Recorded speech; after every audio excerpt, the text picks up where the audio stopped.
ഈ ഒരിക്കലും ഇങ്ങനെ മനസ്സിലാക്കാൻ തുടങ്ങിയാൽ പിന്നെ നമ്മുടെ ഇളക്കം സംഭവിച്ചുകൊണ്ടിരിക്കും എല്ലാ മേഖലകളിലും. നമ്മളിപ്പോൾ പ്രെയർ ചെയ്യണത് വിഷയാധിഷ്ഠിതമായിട്ട് സാങ്കേതികമായിട്ടാണ്. അപ്പോൾ ഇതിങ്ങനെ 1, 2, 3 സ്ലോ പ്രോസസ്സായിരിക്കും. നമ്മൾ വിഷയത്തിന് പ്രാധാന്യം കൊടുത്ത് നമ്മൾ പ്രാർത്ഥനാ ജീവിതം ക്രമപ്പെടുത്തിയ ഭയങ്കര സ്ലോ പ്രോസസ്സ് നടക്കുകയേ. പക്ഷേ ഒരു 1.5 കൊല്ലം കൊണ്ടൊക്കെ ചില കാര്യം നടക്കത്തുള്ളൂ. സ്ലോയാണ്. കാര്യം നമ്മൾ വിഷയത്തിനാണ് പ്രാധാന്യം കൊടുത്തിരിക്കുന്നത്. ഇനി ദൈവത്തിനാണ് നമ്മൾ പ്രാധാന്യം കൊടുത്തുകൊണ്ട് ഈ പ്രാർത്ഥനാ ജീവിതം 2, 4, 6, 8, 16, 64 എന്ന് ഞങ്ങൾ കയറിപ്പോകും. അത് ജിയോമെട്രിക് പ്രൊപ്പോർഷനിൽ കയറിപ്പോകും. എന്താ കാര്യം? നമ്മൾ ദൈവത്തിനാണ് പ്രാധാന്യം കൊടുക്കുന്നത്. അപ്പോൾ ഉടമ്പടി എപ്പോഴും ശ്രദ്ധിക്കണത്, നിങ്ങൾ ഉടമ്പടിയിൽ എപ്പോഴും നിയോഗങ്ങളിലല്ലേ പ്രാധാന്യം കൊടുക്കുന്നത്. അത് വിഷയത്തിനാണ്. സ്ലോ ആയിരിക്കും, ഭയങ്കര സ്ലോ ആയിരിക്കും. കാര്യം നിങ്ങൾ ദൈവത്തിന് തന്നെ പ്രാധാന്യമുള്ളത്. നിങ്ങളുടെ വിഷയത്തിൽ ദൈവം ഇടപെടുന്നുണ്ടെങ്കിൽ ഉള്ള പ്രാധാന്യം നിങ്ങൾ ദൈവത്തിന് കൊടുക്കുന്നുള്ളൂ. വിഷയമാണ് ദൈവം. അവിടെയാണ് തലകീഴ് മറിഞ്ഞിരിക്കുക. അപ്പം നിങ്ങളുടെ ദൈവം ആരാണെന്ന് ചോദിച്ചാൽ നിങ്ങൾ എല്ലാ സമയവും ചിന്തിക്കുന്നത് എന്തിനെക്കുറിച്ചാണ്. അതാണ് നിങ്ങളുടെ ദൈവം. പ്രാക്ടിക്കൽ ഗോഡ് ഹെഡ് എന്ന് പറഞ്ഞാൽ എന്താണ്? ഏത് നിമിഷവും ഏതിനെക്കുറിച്ചാണ് നിങ്ങൾ കൂടുതൽ ചിന്തിക്കുന്നത്, ആരെക്കുറിച്ചാണ് നിങ്ങൾ കൂടുതൽ ചിന്തിക്കുന്നത്, അതാണ് നിങ്ങളുടെ ദൈവം. അതുകൊണ്ടാണ് ഈ ലവ് അഫെയർസ് ഉള്ളവരോടൊക്കെ ഞാൻ അധികം നിങ്ങളത് റീതിങ്ക് ചെയ്യണം, സൂക്ഷിക്കണം എന്ന് പറയും. എന്താ വെച്ച് കഴിഞ്ഞാൽ ലവ് അഫെയർ ചില ആൾക്കാരെ സംബന്ധിച്ചിടത്തോളം തലക്ക് പിടിച്ചു കഴിഞ്ഞാൽ 24 hours ഈ നമ്മുടെ പേ ബാധിച്ചതുപോലെ എപ്പോഴും ഈ മൊബൈലിൽ കണ്ടില്ലേ കേട്ടില്ലൊക്കെ ഉടനെ വിറവാദം വരും, പിന്നെ ഭക്ഷണം കഴിക്കത്തില്ല, അങ്ങനെയൊക്കെയുള്ള കുറേ ഹിസ്റ്റീരിയ ടൈപ്പിലൊക്കെ പോകത്തില്ലേ. അപ്പോൾ എന്ന് വെച്ചാൽ അതുപോലെ തന്നെയാണ് അതുകൊണ്ടാണ് ഈ ആവശ്യമില്ലാത്ത റിലേഷൻസിലൊക്കെ പോയി ഈ പ്രാർത്ഥനാ കാലത്ത് പ്രത്യേകിച്ച് കുടുങ്ങരുത്. നിങ്ങൾ കുടുങ്ങി ഇതുപോലെ കിടക്കണമെങ്കിൽ നിങ്ങൾക്ക് പ്രാധാന്യം ആ വ്യക്തിക്കായിരിക്കും പ്രാധാന്യം, ദൈവത്തിനല്ല. നിങ്ങൾക്ക് ഫോൺ ഇപ്പോൾ ആരെങ്കിലും ഒരു അഫെയർ ഉണ്ടായെന്ന് വിചാരിച്ചോ, അപ്പോൾ അല്ലെങ്കിൽ അവൾ നിങ്ങളെ ഫോൺ വിളിക്കണില്ല. പിന്നെ നിങ്ങളൊന്ന് ഉടമ്പടി ചെയ്തിരിക്കണത് അവർ ഫോൺ വിളിക്കാൻ വേണ്ടി. അപ്പോൾ എന്താണ് ഇങ്ങനെ ഫോൺ വിളിക്കാത്തത്? ഇനി വേറെ വല്ല കമ്പനിയിലും അവർ പെട്ട് കാണുക, എന്നെ ഉപേക്ഷിച്ച് കാണുക. അപ്പോൾ അവർ ചിലപ്പോൾ നിന്നെ സാറ്റിസ്ഫൈ ആയതുകൊണ്ട് ചിലപ്പോൾ നീ അവിടെ ചെന്ന് വഴങ്ങി നിൽക്കാൻ വേണ്ടി ചിലപ്പോൾ അടക്കുമുറയുടെ ഭാഗമായിട്ട് വരുന്ന ഒതുക്ക് പരിപാടി ആയിട്ടൊക്കെ ആയിരിക്കും ചിലപ്പോൾ വിളിക്കാത്തത്. ഇതുപോലുള്ള തട്ടുപിടുത്തവും തരികിട പരിപാടികളൊക്കെ കൊണ്ട് ജീവിതം തീർന്ന് ഇതല്ലേ വിളിക്കുമ്പോൾ ഒരു ആശ്വാസം, പിന്നെയും വിളിക്കാൻ വേണ്ടി ഇങ്ങനെയുള്ള കളികളൊക്കെ കേട്ട് ഇങ്ങനെ ജീവിതം പോകും. അപ്പോൾ ഇങ്ങനെയുള്ള പരിപാടിയൊക്കെ നിങ്ങൾ വളരെ ശ്രദ്ധിച്ച ഉടമ്പടിക്കാലത്ത് പ്രത്യേകിച്ച് ബയലാറ്ററൽ എഗ്രിമെൻറ്റാണ്. ഇപ്പോൾ നമ്മൾ മറ്റ് ധ്യാനകേന്ദ്രങ്ങളെ പോലെ ഞാനിങ്ങനെ ധ്യാനത്തിൻ്റെ സ്റ്റൈലിലല്ല പറയണത്, നമ്മളൊരു വർത്തമാന സ്റ്റൈലിലല്ലേ പറയണത്. അതിൻ്റെ കാരണം എന്ന് പറയണത് ഇതൊരു ചെയ്ത് മാറ്റേണ്ട കാര്യങ്ങളാണ്, അറിഞ്ഞിരിക്കേണ്ട കാര്യങ്ങളല്ല, ഇത് ചെയ്ത് മാറ്റേണ്ട കാര്യങ്ങളാണ്. അപ്പം ദൈവത്തിന് പ്രാധാന്യം കൊടുത്തുകൊണ്ട് വിഷയത്തിന് പ്രാധാന്യം കൊടുത്താൽ ഭയങ്കര ഉറുമ്പ് നിരക്കണ പോലെ ഈ നിരക്കത്തുള്ളൂ. 1, 2, 3 എന്നൊക്കെ പറയും. പക്ഷെ ദൈവത്തിനാണ് നിങ്ങൾ പ്രാധാന്യം കൊടുക്കണമെന്നുണ്ടെങ്കിൽ എല്ലാ വഴികളും ഇപ്പം തന്നെ ഇവൻ്റെ ഒന്നാമത്തെ ഭയങ്കര ഈ ഫെയ്ത്ത് ഇൻവെസ്റ്റ്മെൻറ്റ് ആകാശിന് കൂടുതലാണ്. ആകാശിൻ്റെ കാര്യമാണല്ലോ ഇപ്പോൾ പറഞ്ഞുകൊണ്ടിരിക്കുന്നത്. ആകാശിൻ്റെ കയ്യിലൊരു മുഴയുണ്ട്.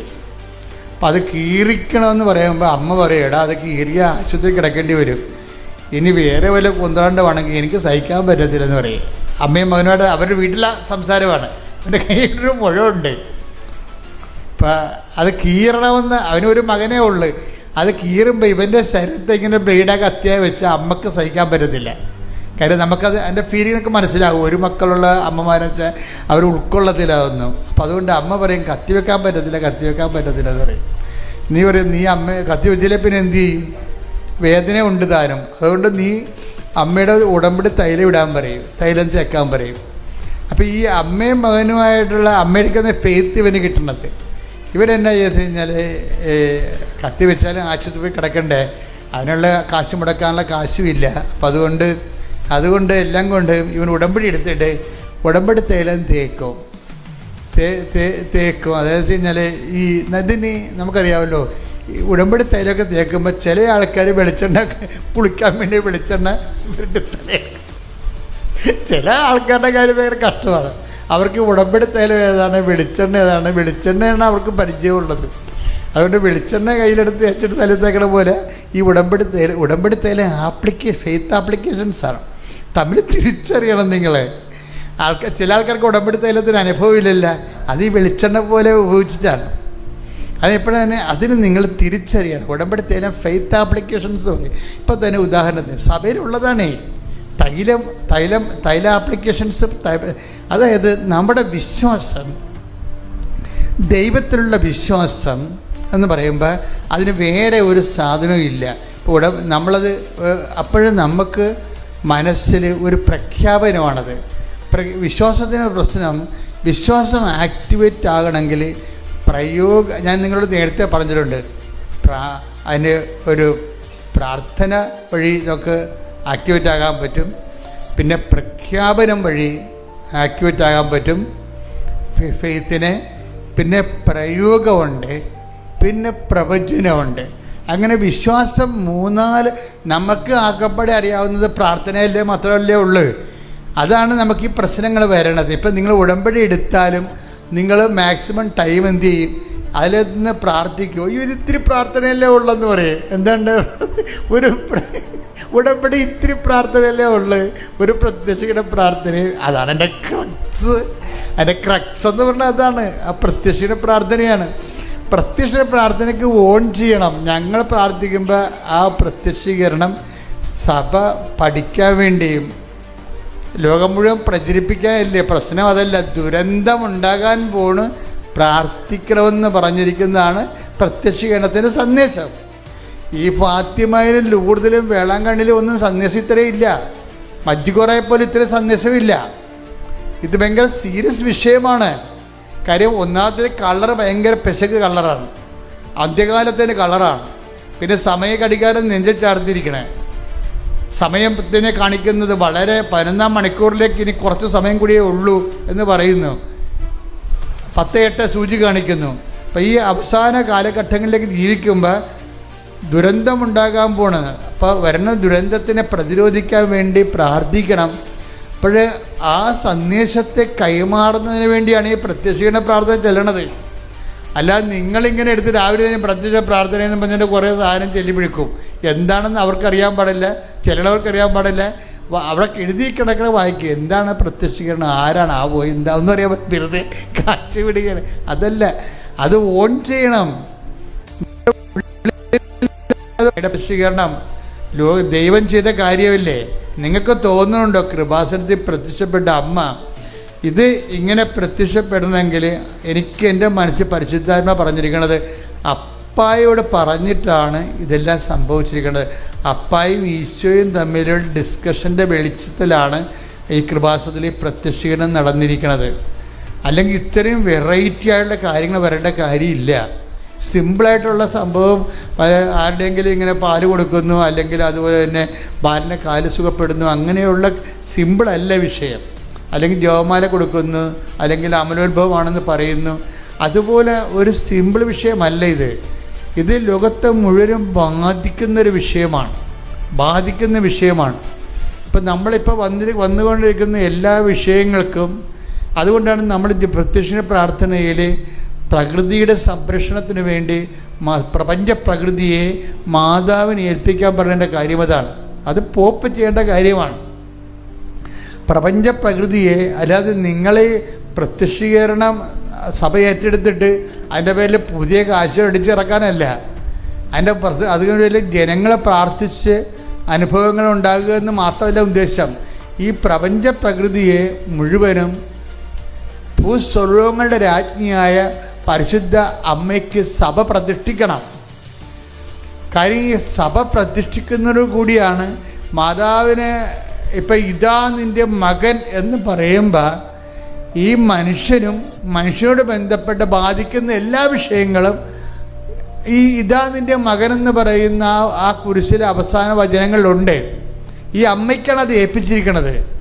ഈ അമ്മയ്ക്ക് എന്താണ്, ഈശോ കുരിശിൽ നിന്ന് രക്തപങ്കലിനായി നിൽക്കുന്ന സമയത്ത്, മരണശ്വാസം വലിക്കുന്ന സമയത്തുള്ള ഏറ്റവും പ്രധാനപ്പെട്ട കാര്യമല്ലേ അവസാന നിമിഷം പറയണത്. ഇപ്പം നമ്മുടെ അപ്പന്മാർ മരിക്കാന്നായാലും അമ്മമാർ മരിക്കാന്നായാലും മരിക്കാൻ നേരത്ത് പറയണ വിഷയങ്ങൾ ആരോട് പറയണമെങ്കിൽ എന്താണ്, നിങ്ങൾ അടുക്കളയിൽ ഇറമ്പത്ത് കിടക്കണ വിറക് വാരി മഴ വരാൻ പോണെന്നൊക്കെയാണ് പറയണത്. അമ്മ മരിക്കാൻ പോവുകയാണ്. അപ്പം അമ്മക്ക് എന്തോ പറയാനുണ്ട്, ചെല്ല് മക്കളെല്ലാം വിളിക്കുന്നുണ്ട്. അപ്പോൾ അമ്മ ചെല്ലുമ്പോൾ മക്കളെ മഴ വരാൻ പോണ വിറക് വാരി ചാർത്തിലിട്ടേക്കാൻ പറയും. അങ്ങനെയുള്ള നിസ്സാര കാര്യങ്ങളൊക്കെ ഓരോ മരിക്കാൻ നേരത്ത് പറയുക ഇല്ല. വളരെ സീരിയസ് കാര്യങ്ങളെ മരിക്കാൻ നേരത്തെ പറയത്തുള്ളൂ. അതാണ് പറയണത്. എന്താണ്, ഇതാ നിൻ്റെ മകൻ. മനുഷ്യരാശിയെ അമ്മയ്ക്ക് ഏൽപ്പിച്ചിരിക്കുകയാണ്.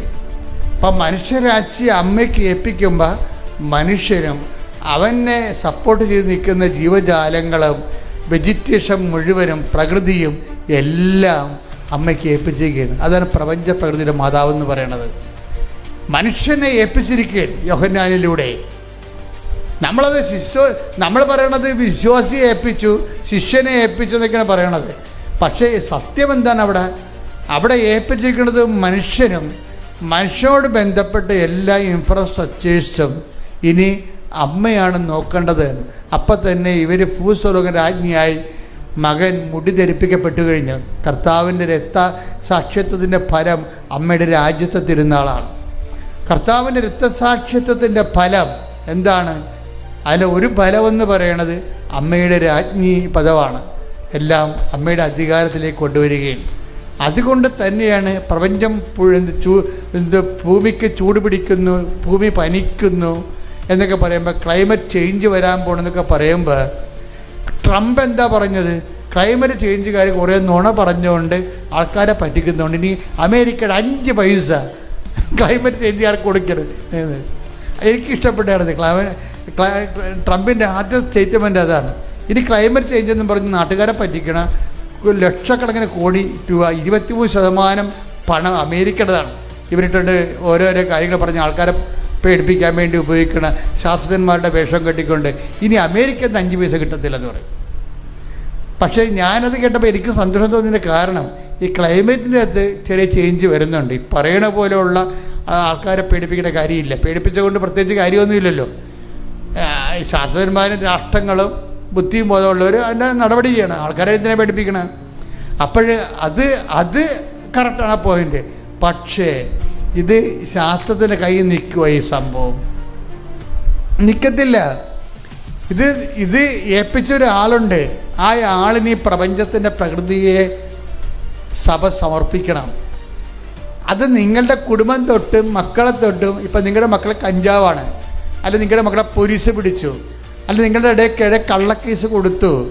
എന്താണ് ഇത് ഏൽപ്പിച്ചിരിക്കുന്നത്? ആരെയാണ്? മറിയത്തിനാണ് ഏൽപ്പിച്ചിരിക്കുന്നത്. ഇതാ നിൻ്റെ മകൻ. അതാണ് സംഭവം. അപ്പം നിങ്ങൾക്ക് ഇപ്പം നിങ്ങളുടെ ഭർത്താവ് വേറെ സ്ത്രീകളോട് പെരുമാറുന്നതായിട്ടൊക്കെ തോന്നി ഇപ്പം നിങ്ങൾക്ക് സഹിക്കാൻ പറ്റണില്ല. ഏൽപ്പിക്കേണ്ടത് ആരെയാണ്? ഇതാ നിൻ്റെ മകൻ. മറിയത്തിനാണ് ഏൽപ്പിക്കേണ്ടത്. ഈ മറിയത്തെ ഏൽപ്പിക്കുമ്പോൾ നാക്ക് കൊണ്ട് ഏൽപ്പിച്ചിട്ട് കാര്യമില്ല. ദൈവം ഏക്കത്തില്ല. ഇപ്പം നിങ്ങൾ പറയാൻ പ്രത്യക്ഷ പ്രാർത്ഥനയല്ലേ ഉള്ളു ഇതിൻ്റെ അകത്ത്, അത് ഇത്രയല്ലേ ഉള്ളു, എന്നാൽ അതുകൊണ്ട് 100 ചെല്ലാമെന്ന് പറയും. ചെടുത്തി പല കാര്യം ഭയങ്കര കണ്ടാടേ. മൂടമ്പഴി എടുത്തിട്ട് തലകീഴായി വെച്ചിരിക്കും. എന്താ കാര്യം? പ്രത്യക്ഷീകരണം വീട്ടിൽ തന്നെ കുത്തിയിരിക്കും. പ്രത്യക്ഷ പ്രാർത്ഥന വേണമെങ്കിൽ 100 പ്രാവശ്യം ചെല്ലും, ഒരു കുഴപ്പമില്ല. കാര്യം പ്രാർത്ഥന ഇത്രയല്ലേ ഉള്ളൂ. അവർക്ക് പ്രാർത്ഥനയാണ് വേണ്ടത്. എൻ്റെ മക്കളെ, ഇത് വിശ്വാസത്തിൻ്റെ 10% പ്രെയർ എന്ന് പറയണത്. 20% പോലും അല്ല, പ്രെയർ 10%. ബാക്കി 90% വിശ്വാസ പ്രഖ്യാപനം എന്ന് പറയണത് വേറെ കാര്യങ്ങളാണ്. വിശ്വാസത്തിൻ്റെ പ്രഖ്യാപനത്തിൽ അത് 10% പ്രാർത്ഥനയും ബാക്കി ഉള്ളതെല്ലാം ഒന്ന് പ്രഖ്യാപനമാണ്. ശരിക്കും പ്രഖ്യാപനം എന്ന് പറയുമ്പോൾ എപ്പോഴും നമ്മൾ ശ്രദ്ധിക്കണം. പ്രഖ്യാപനം എന്ന് പറയുമ്പോൾ ഞാൻ എല്ലാ ദിവസവും പറയും, ലിവിങ് ബ്രെഡിലും പറയും, ഇവിടെയും പറയും. കാര്യം ജനം എല്ലാം പുതിയ ആൾക്കാരാണ് കൃപാസന്ധ്യ വരണത്. അപ്പോൾ പഴയ ആൾക്കാർക്ക് ചിലപ്പോൾ ബോറടിക്കും. അച്ഛൻ ഇത് എപ്പോഴും അച്ഛൻ ഇത് തന്നെ അറിയാൻ പാടുള്ളൂ. അങ്ങനെയല്ല, പുതിയ അണ്ണന്മാർ വന്നിരിക്കുകയല്ലേ. കാര്യം ഈ ആഴ്ച തന്നെ ഉടമ്പടി എടുത്തിരിക്കുന്നത് പുതിയ ആൾക്കാരായിട്ട് 3000 പറ്റുമുണ്ട് ഈ മഴക്കാലത്ത് പോലും. ഇതെല്ലാം പുതിയ ആൾക്കാരാണ്. ഇവർക്ക് ഉടമ്പടിയെക്കുറിച്ച് ഒന്നും അറിയത്തില്ല. അതുകൊണ്ട് ഞാനെന്ത് ചെയ്യും, ആദ്യം മുതലേ ഇടയ്ക്കിടയ്ക്ക് പറഞ്ഞുകൊണ്ടിരിക്കും, പഴയ കാര്യങ്ങളൊക്കെ പറഞ്ഞുകൊണ്ടിരിക്കും. ഏതാ കാര്യം, ഇത് പഠിക്കേണ്ട ആൾക്കാർ പഠിക്കാതെ ഒന്നും ചെയ്യാൻ പറ്റത്തില്ല. അല്ല, പ്രത്യേകിച്ച് പ്രാർത്ഥന 100 പ്രാവശ്യം ചെല്ലാന്ന് പറഞ്ഞ് ഇത് വർക്കൗട്ട് ചെയ്യത്തില്ല. അത് 1 പ്രാവശ്യം ചെല്ലാനേ പറഞ്ഞിട്ടുള്ളൂ. ചിലരത് 33 ആക്കും. വേറെ എങ്ങടന്ന് കിട്ടി 33 അത് എടുത്ത് കൊണ്ടുവന്ന് എവിടുന്നാണേ കർത്താവിൻ്റെ വയസ്സ് 33 അല്ലേ എന്ന് പറഞ്ഞുകൊണ്ടത്. നിങ്ങളിനിയിപ്പോൾ ആദത്തിൻ്റെ വയസ്സ് 120, ഇനി 120 ചെല്ലിക്കും. വയസ്സ് വെച്ച് ചെല്ലണമാണ് ഇതൊക്കെ. 2 വികടന്മാർ ഇറക്കി വിട്ട സാധനമാണിത്. ആ സാധനം എടുത്ത് ഇതിൻ്റെ അകത്ത് കയറ്റും. ഇതിൻ്റെ അകത്തൊന്നും ഇതുമായിട്ടൊരു ബന്ധമില്ല. നിങ്ങൾ പറഞ്ഞിരിക്കേണ്ട പ്രത്യക്ഷ പ്രാർത്ഥന ഒറ്റ പ്രാവശ്യം ഓവർ ചെല്ലുമ്പോൾ വെടിപ്പാട് ചെല്ലണം. ദൈവത്തിന് തോന്നണം. ശ്രദ്ധിക്കട്ടെ. ഹല്ലേലൂയ ഹല്ലേലൂയ ഹല്ലേലൂയ ഹല്ലേലൂയ ഹല്ലേലൂയ ഹല്ലേലൂയ ആരാധന ആരാധന ഹല്ലേലൂയ ഹല്ലേലൂയ ഹല്ലേലൂയ ഹല്ലേലൂയ ഹല്ലേലൂയ യേശുവേ നന്ദി, യേശുവേ ആരാധന ഹല്ലേലൂയ മഹത്വം മഹത്വം ദൈവനാമേ നന്ദി, ദൈവനാമേ മഹത്വം, ദൈവനാമേ ആരാധന ഹല്ലേലൂയ ഹല്ലേലൂയ ആരാധന ഹല്ലേലൂയ ഹല്ലേലൂയ ഹല്ലേലൂയ ഹല്ലേലൂയ ഹല്ലേലൂയ ഹല്ലേലൂയ യേശുവേ നന്ദി, യേശുവേ ആരാധന ഹല്ലേലൂയ.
വലിയ വചന വെളിപാടുകൾക്ക് നന്ദി പറയുന്നു.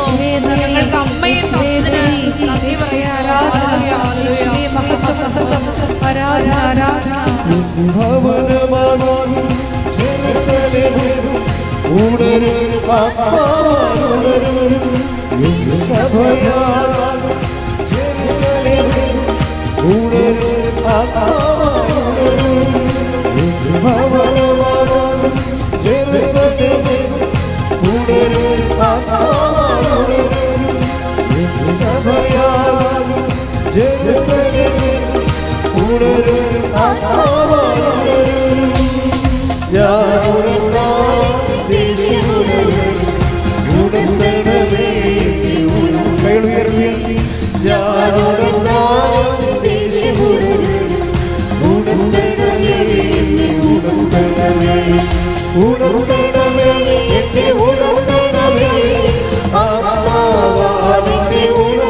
Hallelujah.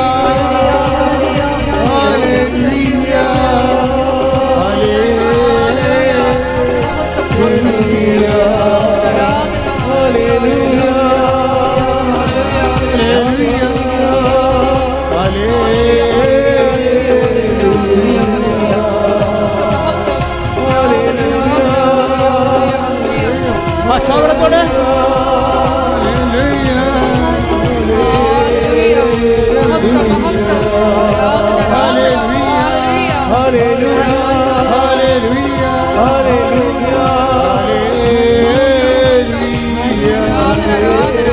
ഭാഷാവരത്തോടെ ഭാഷാവരത്തോടെ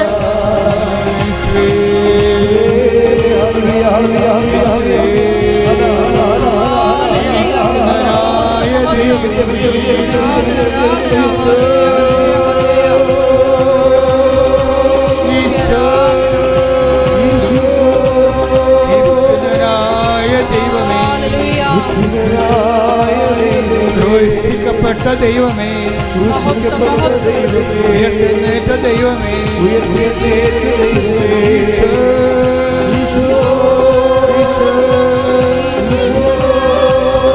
ഉദ്ധിതനായ ദൈവമേ, ക്രൂശിക്കപ്പെട്ട ദൈവമേ, തിരുവിലാവിൽ മുറിവേറ്റ ദൈവമേ, കിരീടം ചൂടിയ ദൈവമേ, എല്ലാ മാലാഖമാരുടെ കൂടെ അങ്ങയെ ആരാധിക്കുന്ന എല്ലാ വിശുദ്ധന്മാരുടെ കൂടെ അങ്ങയെ ആരാധിക്കുന്ന എല്ലാ വിശുദ്ധ രക്തസാക്ഷികളുടെ കൂടെ അങ്ങയെ ആരാധിക്കുന്ന എല്ലാ മാലാഖമാരുടെ കൂടെ അങ്ങയെ ആരാധിക്കുന്ന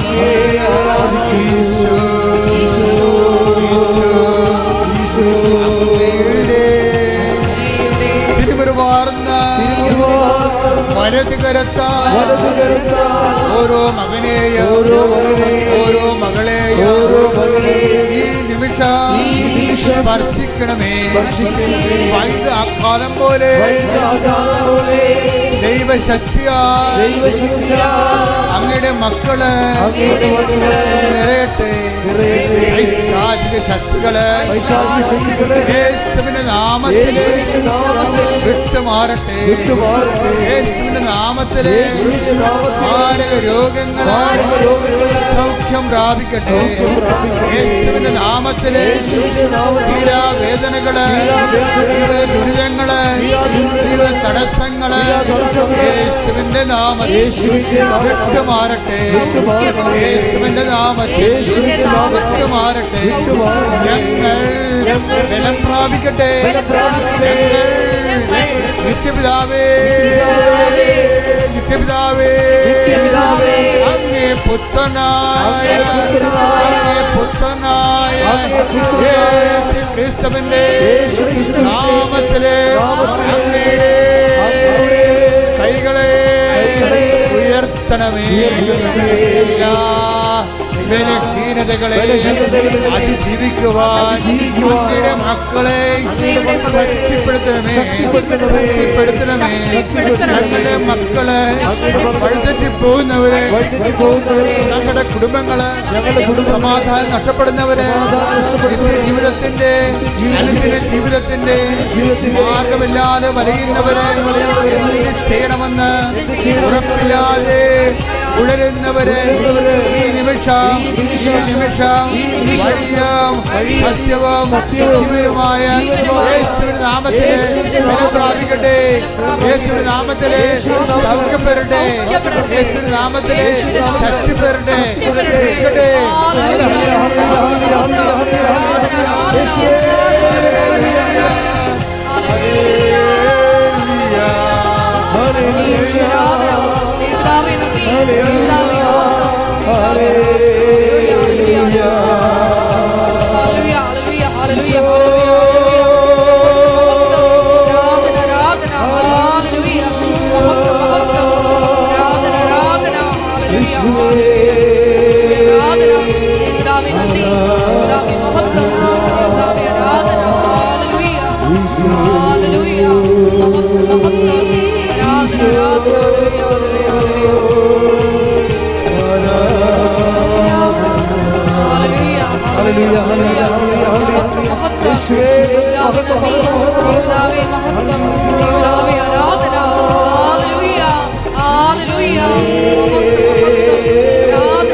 കൈകൾ കൂപ്പി കർത്താവിൻ്റെ സാന്നിധ്യം അനുഭവിക്കുക.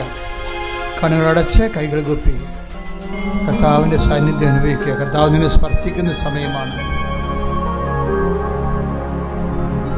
നിമിഷം രോഗമുള്ളിടത്തേക്ക് ഓൺലൈനിൽ പ്രാർത്ഥിക്കുന്നവരും ഇവിടെ തീർത്ഥാടനത്തിൽ പ്രാർത്ഥിക്കുന്നവരും നിന്റെ കൈകളെ രോഗാവസ്ഥയിലേക്ക് സമർപ്പിച്ച് പ്രാർത്ഥിക്കാവുന്നു.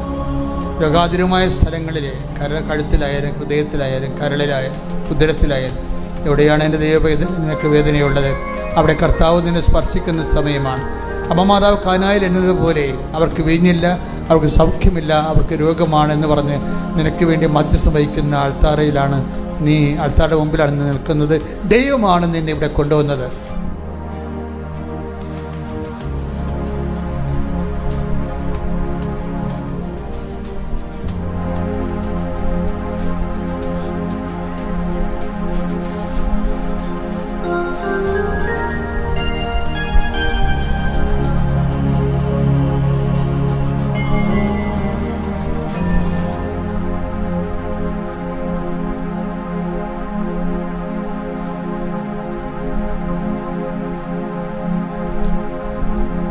ബ്ലഡ് ചെക്ക് ചെയ്തപ്പോൾ എന്തെങ്കിലും തരത്തിലുള്ള വ്യത്യാസങ്ങൾ കാണുന്നവരെ അത് നോർമലാകാൻ വേണ്ടി പ്രാർത്ഥിക്കുക. കർത്താവ് നിന്നെ സഹായിക്കും. നിന്നെ സന്ധിക്കുക. സമയം നെഞ്ചത്ത് കൈവച്ചുകൊണ്ട് ബ്ലഡ് എടുത്തപ്പോൾ എന്തെങ്കിലും നോർമലല്ലാതെ കണ്ടിട്ടുണ്ടെങ്കിൽ അതിന് കണ്ടതിൻ്റെ ഇപ്പോഴും കർത്താവ് സൗഖ്യത്തിനായിട്ട് പ്രാർത്ഥിക്കുന്ന സമയമാണ്.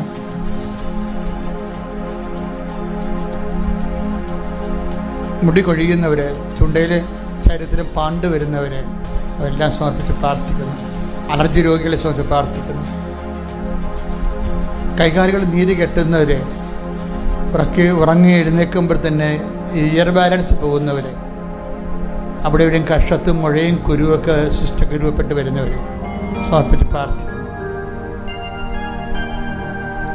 അറിയാതെ ബ്ലഡ് പോകുന്നവരും ദിവസങ്ങളോളം ബ്ലീഡിങ് നിൽക്കുന്നവരും അത് പൂർണ്ണമായ സൗഖ്യത്തിനായി പ്രാർത്ഥിക്കുന്നു. വല്ലാത്ത ശരീരവേദന, എപ്പോഴും ഉദരത്തിൽ കുത്തി വേദനയുള്ളവരെ സമർപ്പിച്ച് പ്രാർത്ഥിക്കുന്നു. മക്കളില്ലാത്തവരെ സമർപ്പിച്ച് പ്രാർത്ഥിക്കുന്നു.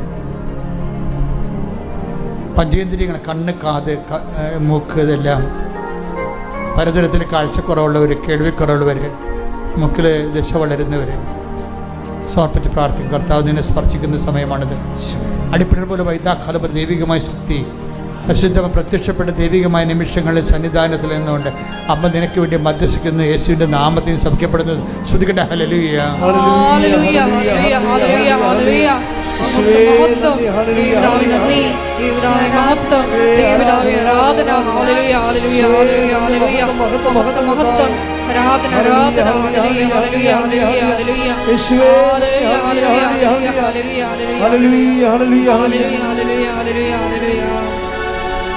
ആരാധ്യനേ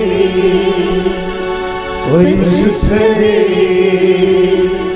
പരമോന്നതാ എല്ലാവരും വിശ്വാസത്തോടെ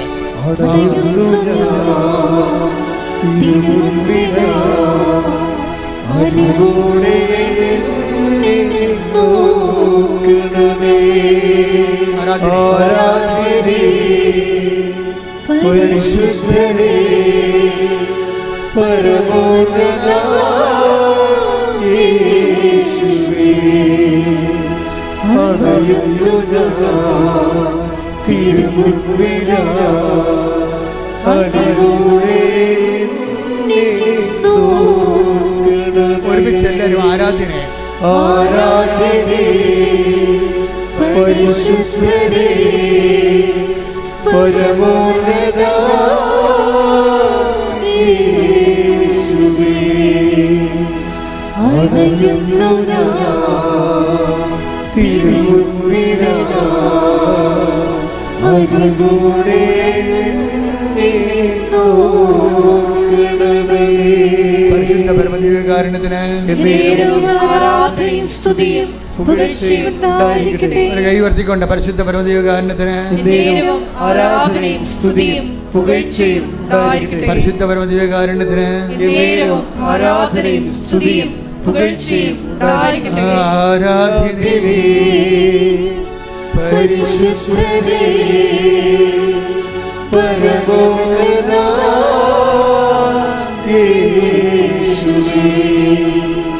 അണയുന്നു ഞാൻ തിരുമുൻപിലാ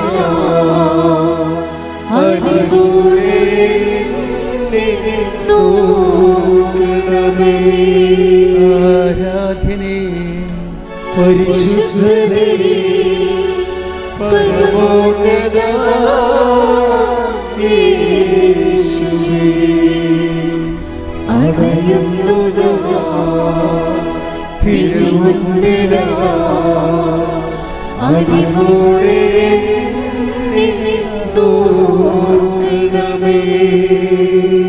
വീണ്ടും കണ്ണുകൾ അടക്കുക, കൈകൾ കൂപ്പുക, കർത്താവിനെ മനസ്സിൽ ധ്യാനിക്കുക, അമ്മയുടെ മധ്യസ്ഥം യാചിക്കുക.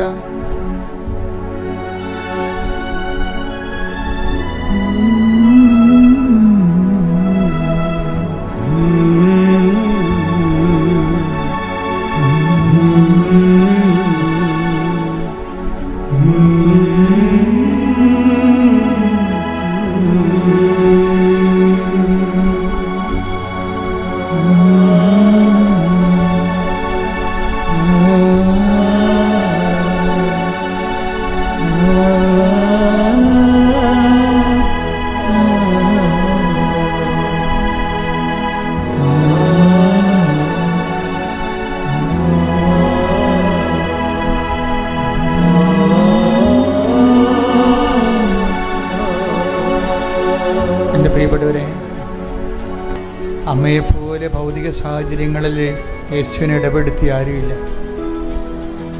കാനായിലെ കല്യാണ കുടുംബത്തിലെ അപമാനകരമായൊരവസ്ഥയെ അമ്മ അഭിമുഖീകരിച്ചുകൊണ്ട് ഈശോയെ അതിൽ സത്ത ക്ഷണിച്ചതാണ്. അവർക്ക് വീഞ്ഞില്ല. ആ അമ്മ തന്നെയാണ് ദൈവവേദനെ ഇപ്പോഴും ഇവിടെ അമ്മ പ്രത്യക്ഷപ്പെട്ട സ്ഥലത്ത് നിന്നുകൊണ്ട് ഇപ്പം നിനക്ക് വേണ്ടി മധ്യസ്ഥം വഹിക്കുന്നത്. ആ അമ്മയാണ് ദൈവവേദനെ നിന്നെ ഇങ്ങോട്ട് വിളിച്ചത് നിൻ്റെ കണ്ണീരിൻ്റെ കാലത്ത്. അമ്മേ, അങ്ങയുടെ മക്കളെല്ലാം കണ്ണീരോടെ പ്രാർത്ഥിക്കുന്ന കർത്താവിനെ, ഞങ്ങളുടെ ജീവിത വിഷയങ്ങൾ ജപ്തി നടപടി നേരിടുന്ന മക്കളുണ്ട് ഈശോയെ. ഈ ആഴ്ച എങ്ങനെയാണ് തല്ലിപ്പിഴച്ച് പോകണമെന്നൊരു ഐഡിയയും ഇല്ലാതെ കടക്കാർ എപ്പോഴും ശല്യപ്പെടുന്ന വീടുകളുണ്ടമ്മേ. അവർക്കെല്ലാം ഈ ആഴ്ചയിൽ സമാധാനം കിട്ടാൻ ഇടയാക്കണമേ. ബാങ്കുകാർ പലപ്പോഴും പലതരത്തിൽ ഭീഷണിപ്പെടുത്തുന്ന വീടുകളുണ്ട്. അവർക്ക് എങ്ങനെയാണ് ഇതിന് രക്ഷപ്പെടുക എന്നൊരു ഐഡിയ ഇല്ല. അമ്മേ, എല്ലാ ആശയങ്ങളും കൊടുത്ത അമ്മ ഇവിടെ നിന്ന് മക്കളെ വിടേണ്ടത്. അവർ കണ്ണീരോടെ ഓടി വന്നിരിക്കുകയാണ്. അമ്മ ഞങ്ങൾക്ക് വേണ്ടി എല്ലാം മധ്യസ്ഥം വഹിക്കുക എന്നുള്ള ഒറ്റ വിശ്വാസത്തിൽ 10,000-ങ്ങൾക്ക് വേണ്ടി ഓരോ ദിവസവും മധ്യസ്ഥം വഹിക്കുന്ന അമ്മേ. കുടുംബം തകർന്ന കുടുംബങ്ങളുണ്ട്. ജീവിത പങ്കാളി വീട്ടിൽ പോയിട്ട് തിരിച്ചു വന്നിട്ടില്ല. കുഞ്ഞുങ്ങളുമായിട്ട് അവിടെ നിൽക്കുകയാണ്. അവളെ കേസ് കൊടുക്കാൻ പോണെന്ന് കേട്ടു. ഞാനിവിടെ നിന്ന് എടുത്ത് കൊടുക്കാനും പുറത്തിട്ട് ജീവിക്കാനും തോന്നണില്ല, മരിക്കാനും തോന്നാത്ത അവസ്ഥ. അമ്മേ, ഈ നിമിഷം അതെല്ലാം കാണണമെന്ന് പ്രാർത്ഥിക്കുന്ന ഒരു തുണ്ട് ഭൂമി ഇല്ലാത്തവരുണ്ട്. ഉള്ള ഭൂമി നഷ്ടപ്പെടാൻ പോകുന്നവരുണ്ട്. ഉള്ള ആസ്തിയേക്കാൾ കൂടുതൽ കടമുള്ളവരുണ്ട്. ഇനി വെല്ലപാട് ചുട്ട് മനുഷ്യനൊന്നും അറിയാത്ത സ്ഥലത്ത് പോയി അഭിമാനത്തോടെ ജീവിക്കണം. ഇവിടെ അഭിമാനത്തോടെ ജീവിക്കാൻ പറ്റത്തില്ലെന്ന് കരുതുന്നവരുണ്ട്. അങ്ങനെയുള്ള വല്ലാത്ത വേദനപ്പെട്ടവരാണ് അമ്മയുടെ മുമ്പിൽ നിൽക്കുന്നത്. ഞാൻ എല്ലാവർക്കും വേണ്ടി മധ്യസ്ഥം വഹിക്കുന്നു. ശ്രുതികട ഹല്ലേലൂയ, ഹല്ലേലൂയ, ഹല്ലേലൂയ, മഹത്വം, മഹത്വം, ആരാധന, ആരാധന, ഹല്ലേലൂയ, പിതാവേ മഹത്വം, പിതാവേ ആരാധന, ഹല്ലേലൂയ. പരമോന്നതാ യേശുവേ അണയുന്നു ഞാൻ തിരുമുൻപിലാ അറിവോടെ എന്നെ നോക്കണമേ. ആരാധ്യനേ പരിശുദ്ധനേ പരമോന്നതാ യേശുവേ അണയുന്നു ഞാൻ തിരുമുൻപിലാ അറിവോടെ എന്നെ നോക്കണമേ. വീണ്ടും മൗനമാകുക. ദൈവസാന്നിധ്യം തളം കെട്ട് നിൽക്കേണ്ട സമയമാണ്. എൻ്റെ ദൈവവേദന ഇപ്പോഴ് ഈ ഹോള് മുഴുവനും ദൈവത്തിൻ്റെ കൃപയാൽ നിറഞ്ഞു നിൽക്കുന്നതാണ്. ഇപ്പോൾ നീ ദൈവത്തോട് ചോദിക്കുന്ന എല്ലാ വിഷയത്തിൻ്റെ മേലും ദൈവിക തീരുമാനം ഉണ്ടാകുന്ന സ്വർഗീയ നിമിഷമാണെന്ന് പരിശുദ്ധ അമ്മ ഓർപ്പിക്കുന്നു. ദൈവത്തിലെ ചിലപ്പോൾ ഒരു ചെറിയ കടയാണുള്ളത്, ചിലപ്പോൾ ഒരു ഹോട്ടലാണുള്ളത്, ചിലപ്പോൾ റെസ്റ്റോറൻ്റാണ്. പക്ഷെ കച്ചവടം ഇല്ലാത്തവരുണ്ട്, കടങ്ങൾ പോയവരുണ്ട്, വാടക പോലും കൊടുക്കാൻ പറ്റാത്തവരുണ്ട്, വാടകക്കാർ വീട്ടിൽ നിന്ന് ഒഴിഞ്ഞു പോകാത്തവരുണ്ട്, ഒറ്റയ്ക്ക് കൊടുത്തിരിക്കുന്നവർ പോകാമെന്ന് പറയുന്നുണ്ട്. പക്ഷെ നമുക്ക് അവിടേക്ക് വാങ്ങിച്ച കാശ് കൊടുക്കാനില്ലാത്തവരുണ്ട്. എല്ലാം കൊണ്ട് വിഷമിച്ചിരിക്കുന്ന ഒത്തിരിയേറെ മക്കളെ അമ്മേ, പരിശുദ്ധമ്മേ, ദേവമാതാവേ, കണ്ണീരോടെ കർത്താവിൻ്റെ തിരുസന്നിധി അവരെല്ലാം സമർപ്പിക്കുന്നു. ഏജൻറ്റിന് പൈസ കൊടുത്തിട്ട് ഏജൻറ്റിനെക്കുറിച്ച് ഫോൺ വിളിച്ചിട്ട് എടുക്കാത്തവരുണ്ട്. ഇനി എങ്ങനെ ജീവിക്കുമെന്ന് അറിയാൻ പാടില്ലാത്തവരുണ്ട്. വീട്ടിലെ പരുവക്കേട് കാരണം ഉള്ള രോഗങ്ങൾ വീട്ടിൽ പറയാതെ പാത്ത് നടക്കുന്നവരുണ്ട്. എന്തൊരു കഷ്ടമാണമ്മേ. വീട്ടിലെ പരുവക്കേട് കാരണം രോഗം ഉള്ളത് മക്കളോടും ഭർത്താവിനോടും പറയാതെ നടക്കുന്ന അമ്മമാരുണ്ട്. എല്ലാവരും അമ്മേ, എല്ലാവരെയും സ്പർശിക്കണമേ. ഞങ്ങളുടെ കാര്യത്തിൽ മനുഷ്യനും ഭൗതിക ജീവിത സാഹചര്യവും പരാജയപ്പെട്ടിരിക്കുന്നു. അമ്മ എല്ലാവർക്കും വേണ്ടിയും മധ്യസ്ഥം വഹിക്കണം. അമ്മയുടെ പ്രത്യക്ഷീകരണം തന്നെ ദുരന്തമുണ്ടാകുമ്പോൾ പ്രാർത്ഥിക്കണമെന്ന് പറഞ്ഞാൽ ഞങ്ങൾക്ക് ദുരന്തം ഉണ്ടായിരിക്കുന്നു. ജീവിതം തന്നെ ദുരന്തമായി മാറിയിരിക്കുന്നു. അമ്മേ, ഞങ്ങൾക്ക് എല്ലാവർക്കും വേണ്ടി ഇപ്പോൾ മധ്യസ്ഥം വഹിക്കണമേ. ശ്രുതിക്കട്ടെ ഹല്ലേലൂയ, ഹല്ലേലൂയ, ഹല്ലേലൂയ. യേശുവേ നന്ദി, ഹല്ലേലൂയ, ഹല്ലേലൂയ.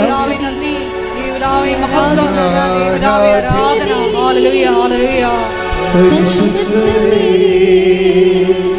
പരമോന്നതാ യേശുവേ, അണയുന്നു ഞാൻ തിരുമുമ്പിലാ, അറിവോടെ നോക്കണമേ. ഒരുമിച്ച് ആരാധ്യനേ പരിശുദ്ധനേ പരമോന്നതാ യേശുവേ, അണയുന്നു ഞാൻ തിരുമുമ്പിലാ, അറിവോടെ നോക്കണമേ. വലത് കൈ നെഞ്ചത്ത് വെച്ച് കണ്ണുകളടച്ച് അച്ഛൻ മക്കൾക്ക് വേണ്ടി പ്രാർത്ഥിക്കേണ്ട സമയമാണ്.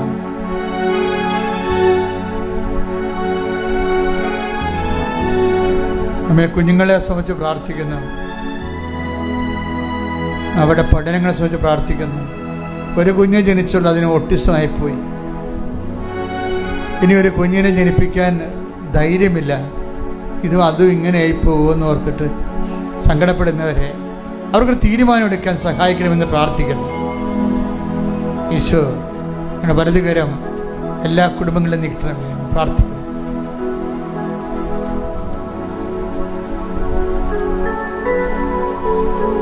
കേസുള്ളവരെ, കേസിൻ്റെ സാക്ഷ്യവിസ്താരങ്ങളെല്ലാം കഴിഞ്ഞ് ആ കേസിൻ്റെ വിധി പറയാൻ വെച്ചിരിക്കുന്നവർ, അമ്മ തന്നെയായിരിക്കണം ജഡ്ജി. അങ്ങയുടെ മക്കളെ ഇനി കണ്ണീര് കുടിക്കാനുള്ള വിധി ഉണ്ടാകാതിരിക്കാൻ വിധി പറയാൻ വെച്ചിരിക്കുന്ന എല്ലാം, കേസ് നടന്നുകൊണ്ടിരിക്കുന്ന എല്ലാ വ്യവഹാരങ്ങളും പരിശുദ്ധമ്മയുടെ മധ്യസ്ഥതയിൽ ഈശോയെ ഏൽപ്പിക്കുന്നതാണ്. വിസ നഷ്ടപ്പെട്ടവരുണ്ട്, വിസ പുതുക്കി കിട്ടാത്തവരുണ്ട്, അനധികൃതമായി താമസിച്ചിട്ട് ഗവൺമെൻറ് ഒഴിഞ്ഞു പോകാൻ പറഞ്ഞിരിക്കുന്നവരുണ്ട്. അവരെവിടെ പോകാനാണ്? അവിടെ കുഞ്ഞുങ്ങളെല്ലാം അവിടെ പഠിക്കുകയാണ്. അവർക്കൊരു ഒരിടവും പരിയോടവും ഇല്ലാതെ അവർ നട്ടം തിരികെയാണ്. അവരെല്ലാം അമ്മ സ്പർശിക്കണം പ്രാർത്ഥിക്കുന്നു. വഴിമുട്ടിപ്പോയ മക്കൾ അവരെല്ലാം സ്പർശിക്കണം. ഭാഗോടമ്പടി എല്ലാം കഴിഞ്ഞപ്പോൾ എല്ലാം കൈകാര്യം ചെയ്ത് എല്ലാവർക്കും വേണ്ടി എല്ലാം കൈകാര്യം ചെയ്യപ്പോൾ ഇനിയിപ്പോൾ ജീവിക്കാനായപ്പോൾ മക്കളും ഭാര്യയുമായിട്ട് ജീവിക്കാനായപ്പോൾ ഒന്നുമില്ലാതെ വന്ന അവസ്ഥയിലും ഒരു പണിയും ചെയ്യാത്തവർക്കൊക്കെ അവിടെ ഓഹരിയും കിട്ടി. അവർക്ക് മുടക്കുമില്ല, അവരെ രക്ഷപ്പെട്ട് ഇനി എൻ്റെ അവകാശവും എൻ്റെ ഓഹരിയും എൻ്റെ കർത്താവാണ്. സ്വരത്തിൽ കൈ ഉയർത്തി പറഞ്ഞേ മക്കളെ, എൻ്റെ എൻ്റെ അവകാശവും എന്റെ അവകാശവും എൻ്റെ ഓഹരിയും എന്റെ ഓഹരിയും എൻ്റെ കർത്താവാണ്. എന്റെ കർത്താവാണ്. എൻ്റെ അവകാശവും എന്റെ അവകാശവും എൻ്റെ ഓഹരിയും എന്റെ ഓഹരിയും എൻ്റെ കർത്താവാണ്. എന്റെ കർത്താവാണ്. ആരാധ്യരേ പരിശുദ്ധരേ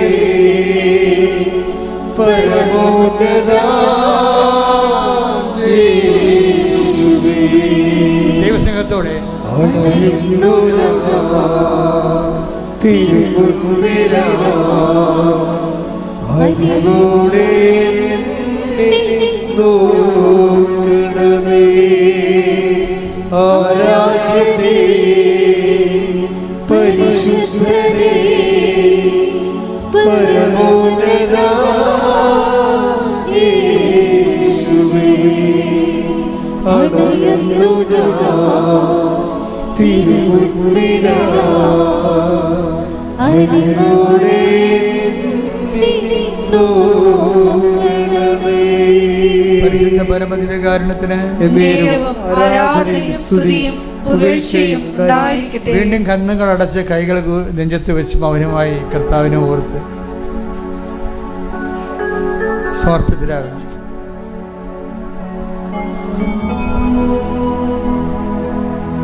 നമ്മെ പഠിക്കുന്ന മക്കളെ സംബന്ധിച്ച് പ്രാർത്ഥിക്കുന്നു.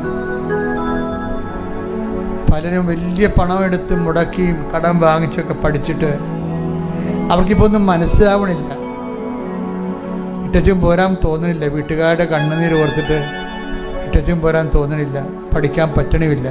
അങ്ങനെ വല്ലാത്ത വീർപ്പ് മുട്ടൽ ജാപിക്കുന്നവർ ഈ നിമിഷം കർത്താവിന്റെ നാമത്തിൽ വിടുതൽ പ്രാപിക്കട്ടെ. സ്തുതിക്കട്ടെ. ഹല്ലേലൂയ. ഹല്ലേലൂയ, ഹല്ലേലൂയ, ഹല്ലേലൂയ, ഹല്ലേലൂയ. മഹത്വം, മഹത്വം, ആരാധന, ആരാധന, ഹല്ലേലൂയ. പരിശുദ്ധരേ പരമോന്നത യേശുവേ, അണയുന്നു തിരുമുൻപിലാ അരിവോടെ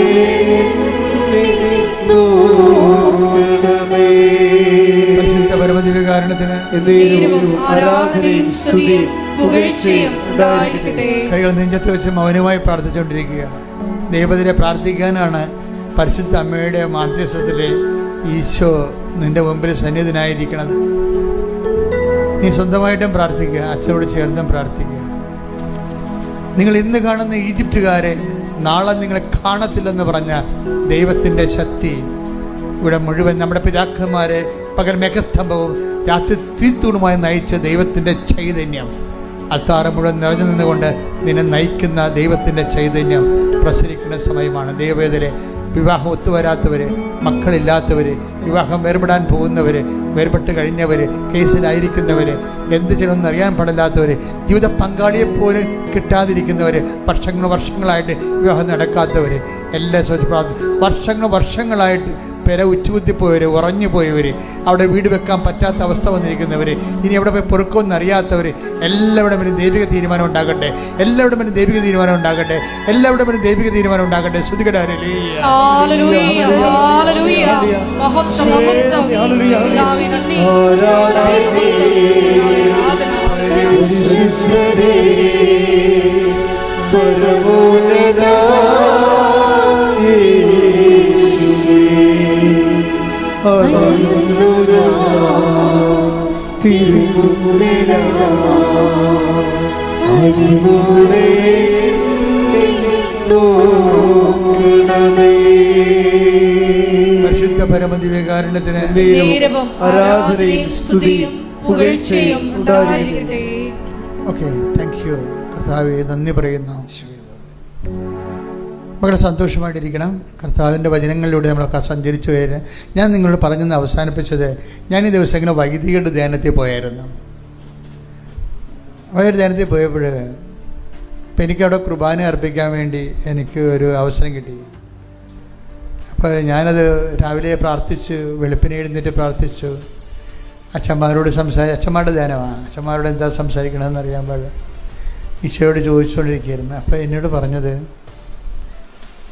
ഞാൻ അവരോട് പറഞ്ഞു, നീ ഇപ്പം 40 കൊല്ലം ആകുമ്പോൾ അച്ഛനായിട്ട് പൗരോഹിത്യ ജീവിതത്തിൻ്റെ ഏറ്റവും വലിയ റിസ്ക് എന്ന് പറയണത് നമ്മൾ പുരോഹിതനാണെന്ന് ദൈവത്തെ ബോധ്യപ്പെടുത്തി. നിങ്ങളൊക്കെ പെട്ടെന്ന് ബോധ്യപ്പെടുത്താൻ കഴിയും. ഒന്ന് ചിരിച്ച് കാണിച്ച് കൈവച്ചൊക്കെ പ്രാർത്ഥിക്കുമ്പോൾ നിങ്ങൾ നല്ല അച്ഛനാണെന്ന് പറയുക. നിങ്ങൾ എത്രയോ പേരെ നല്ല അച്ഛനാണെന്ന് പറഞ്ഞിരിക്കുന്നത്. പക്ഷേ ഏറ്റവും വലിയ പ്രോബ്ലം ഉള്ളത് ദൈവത്തെ ഞാൻ പുരോഹിതനാണെന്ന് ബോധ്യപ്പെടുത്താൻ വലിയ പ്രശ്നമാണ്. ഈ റിസ്ക് എല്ലാവർക്കും തന്നെ വരുന്നുണ്ട്.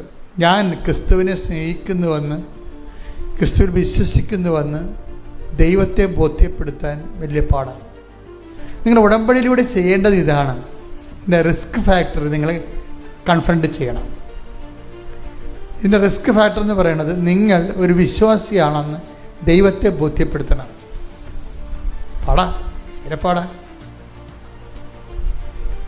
നിങ്ങൾ ഒരു വിശ്വാസിയാണെന്ന്, വിശ്വാസിയാകുമ്പോൾ നമ്മൾ നേരത്തെ പറഞ്ഞ പോലെ വിശ്വാസത്തിൽ പല ഘടകങ്ങളുണ്ട്. അതിൽ ഒന്ന് മാത്രമാണ് പ്രാർത്ഥന.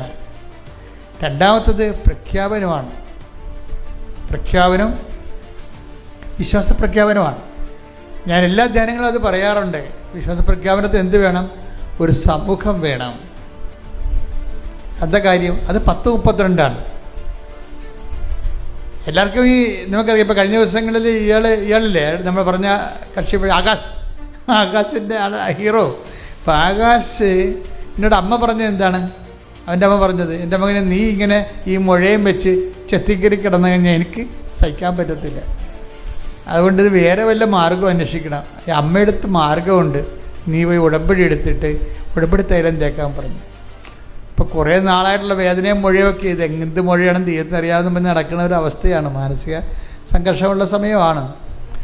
പക്ഷേ ഇവന് 2-3 ദിവസം ഇങ്ങനെ ഉടമ്പടി തൈലം തേച്ച്, ഈ ഉടമ്പടി തൈലം തേക്കും എപ്പോഴും നമ്മൾ വിശ്വാസ പ്രമാണം ചെല്ലാം മക്കളെ. അതാണ് പ്രഖ്യാപനം എന്ന് പറയുന്നത്. പ്രാർത്ഥനയല്ലത്, പ്രഖ്യാപനം. വിശ്വാസ പ്രമാണം എന്ന് പറഞ്ഞാൽ പ്രാർത്ഥനയല്ല കേട്ടോ. നിങ്ങൾ വിശ്വാസ പ്രമാണം പ്രാർത്ഥന പോലെ ചെല്ലരുത്, അത് പ്രഖ്യാപനമാണ്.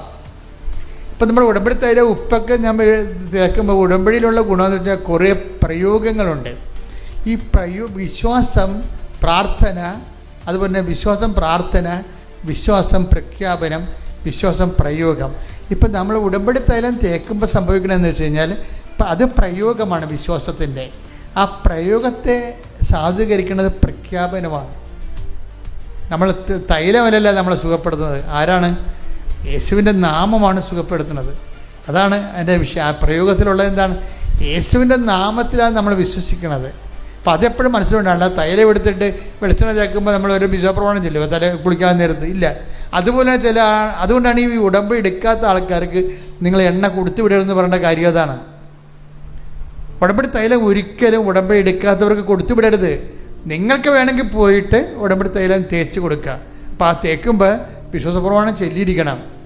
അത് കാര്യം ആക്ടിവേറ്റ് ചെയ്യണമെങ്കിൽ വിശ്വാസപ്രമാണം വേണം. കാരണം വിശ്വാസ പ്രഖ്യാപനമാണത്. യാക്കോബിൻ്റെ ലേഖനം 5-ാം അധ്യായം 14-ാം വാക്യം. നിങ്ങളിൽ ആരെങ്കിലും രോഗിയാണെങ്കിൽ അവൻ സഭയിലെ ശ്രേഷ്ഠന്മാരെ വിളിക്കട്ടെ.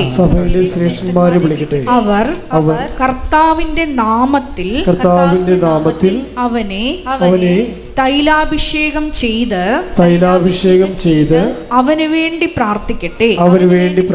വിശ്വാസത്തോടെയുള്ള പ്രാർത്ഥന രോഗിയെ സുഖപ്പെടുത്തും. തൈലമല്ല സുഖപ്പെടുത്തണത്. എന്താ സുഖപ്പെടുത്തുന്നത്? വിശ്വാസത്തോടെ. എന്ത്? പക്ഷേ കർത്താവിൻ്റെ നാമത്തിൽ പ്രാർത്ഥിക്കണം. ഇപ്പം വിശ്വാസം ആരിലാണ്? കർത്താവിൻ്റെ നാമത്തിലാണ് വിശ്വസിക്കുന്നത്. അതുകൊണ്ടാണ് തൈലം അതിന് മീഡിയമായിട്ട് പ്രവർത്തിക്കുന്നത്. കർത്താവിൻ്റെ നാമത്തിൽ വിശ്വസിക്കാതെ, വിശ്വാസമില്ലാതെ തേച്ച് കഴിഞ്ഞാൽ പറഞ്ഞ ഫലങ്ങൾ ഉണ്ടാകത്തില്ല. അപ്പോൾ എപ്പോഴും നമ്മൾ ശ്രദ്ധിക്കുക. അതുകൊണ്ടാണ് ഉടമ്പടി എടുക്കാത്തവർക്ക് തൈലം കൊടുത്തു വിടരുത്. ഉടമ്പടി എടുത്തവർക്ക് വേണമെങ്കിൽ നിങ്ങൾക്ക് പോയി നേരിട്ട് ആ രോഗികളെ കണ്ട് സ്പർശിക്കും. ഇത് സംഭവിച്ചാൽ ഇവൻ്റെ ഈ സിമ്പിൾ ഫെയ്ത്തില്ലേ, ആരുടെ? ആകാശ് 3 ദിവസം അത് പറ്റിയുള്ളൂ. പിന്നെ ആകാശ് പറയണത്, ഞാനിത് എഴുന്നേൽക്കുമ്പോൾ തന്നെ തപ്പി നോക്കണം എല്ലാ ദിവസവും. ഈ മുഴ ഉണ്ടായ കാലം പോലെ ഞാൻ ചെയ്യണ പരിപാടിയാണ്. രാവിലെ എഴുന്നേൽക്കുമ്പോൾ തപ്പി നോക്കും. കാര്യം അത് വേദനിക്കണ കാരണം. ഇപ്പം എന്നാ പറ്റണത്? അത് കാണാനില്ലെന്ന്. ഇപ്പം പറയണേ, ഇത് എന്താ സംഭവിക്കണമെന്ന് അറിയാൻ പോലെ എൻ്റെ ജീവിതത്തിൽ എന്താ സംഭവിക്കുന്നത് വെച്ചാൽ അവരിതെല്ലാം ആദ്യമായിട്ട് എക്സ്പീരിയൻസ് അല്ലേ. ഇതിങ്ങനെ കാണാനില്ല. എത്രയോ മാസമായിട്ടാവാൻ കഴിഞ്ഞുള്ള അവൻ സാക്ഷ്യം പറയണം. ഇപ്പോഴും അത് കാണാനില്ല. അമ്മ അത് ഏറ്റെടുത്ത് കഴിഞ്ഞ്, അതുകൊണ്ടാണ് ഉടമ്പടി തൈലമൊക്കെ ഉപയോഗിക്കുമ്പോൾ എപ്പോഴും അത് പ്രയോഗമാണ്, വിശ്വാസത്തിൻ്റെ പ്രയോഗമാണ്. പക്ഷേ പ്രയോഗത്തിനൊരു ഗുണമുണ്ട്. പ്രയോഗം സാധൂകരിക്കണമെങ്കിൽ പ്രഖ്യാപനം ഉണ്ടാകണം. യാക്കോബ് 5:14. നിങ്ങളിൽ ആരെങ്കിലും പറഞ്ഞ, നിങ്ങളിൽ ആരെങ്കിലും രോഗിയാണെങ്കിൽ അവൻ സഭയിലെ ശ്രേഷ്ഠന്മാരെ വിളിക്കട്ടെ. സഭയിലെ ശ്രേഷ്ഠന്മാരെ വിളിക്കട്ടെ. അവർ കർത്താവിന്റെ നാമത്തിൽ അവനെ തൈലാഭിഷേകം ചെയ്ത് അവന് വേണ്ടി പ്രാർത്ഥിക്കട്ടെ. അപ്പൊ ആരുടെ നാമത്തിലാണ് പ്രാർത്ഥിക്കേണ്ടത്? കർത്താവിന്റെ നാമത്തിൽ. അടുത്ത വചനം എന്താണ്? വിശ്വാസത്തോടെയുള്ള പ്രാർത്ഥന രോഗിയെ സുഖപ്പെടുത്തും. അപ്പൊ ആരിലാണ് വിശ്വസിക്കണത്? കർത്താവിന്റെ നാമത്തിലാണ് വിശ്വസിക്കുന്നത്. ഇതാണ് പ്രഖ്യാപനം എന്ന് പറയണത്. ഉടമ്പടി കേൾക്കുമ്പോൾ തൈലം തന്നെ കേൾക്കുമ്പോൾ തന്നെ എടുത്ത് വിടണമല്ല. അത് നമ്മുടെ എന്താണ് ഇത്? അത് മെഡിസിൻ അല്ലത്. അതെന്താണ്? എപ്പോഴും നമ്മൾ ശ്രദ്ധിച്ചേക്കണം. മെഡിസിന് വേണ്ടി തരുന്നതുമല്ലത്. എന്താണത്? അത് വിശ്വാസ പ്രഖ്യാപനത്തിന് വേണ്ടി തരണതാണ്. നിങ്ങൾക്ക് വിശ്വാസ പ്രഖ്യാപനത്തിൻ്റെ ആഴം അനുസരിച്ചാണ് ഇത് വർക്കൗട്ട് ചെയ്യണത്. അല്ല, നിങ്ങൾ വർക്കെടുത്തിട്ട് മാന്ത്രികമായ എന്തോ മാജിക്കാണെന്ന് പറഞ്ഞ് ഇരിക്കരുത്. അന്ന് മാന്ത്രിക മാജിക്കൊന്നുമല്ല. അത് ആ 5:13 ബൈബിളിലുള്ള യാക്കോബ് 5:14 എൻ്റെ ഫോർമുല. നിങ്ങൾ കർത്താവിൻ്റെ നാമത്തിൽ തൈലം പൂശുക. പിന്നെ എന്ത് ചെയ്യണം? വിശ്വാസത്തോടെയുള്ള പ്രാർത്ഥന രോഗിയെ സുഖപ്പെടുത്തും. അപ്പോൾ കർത്താവിൻ്റെ നാമത്തിലാണ് വിശ്വസിക്കുന്നത്. അല്ല, വല്ലാത്തൊരു വിശ്വസിച്ചിട്ട് കാര്യമില്ല. യേശുക്രിസ്തുവിന്റെ നാമത്തിൽ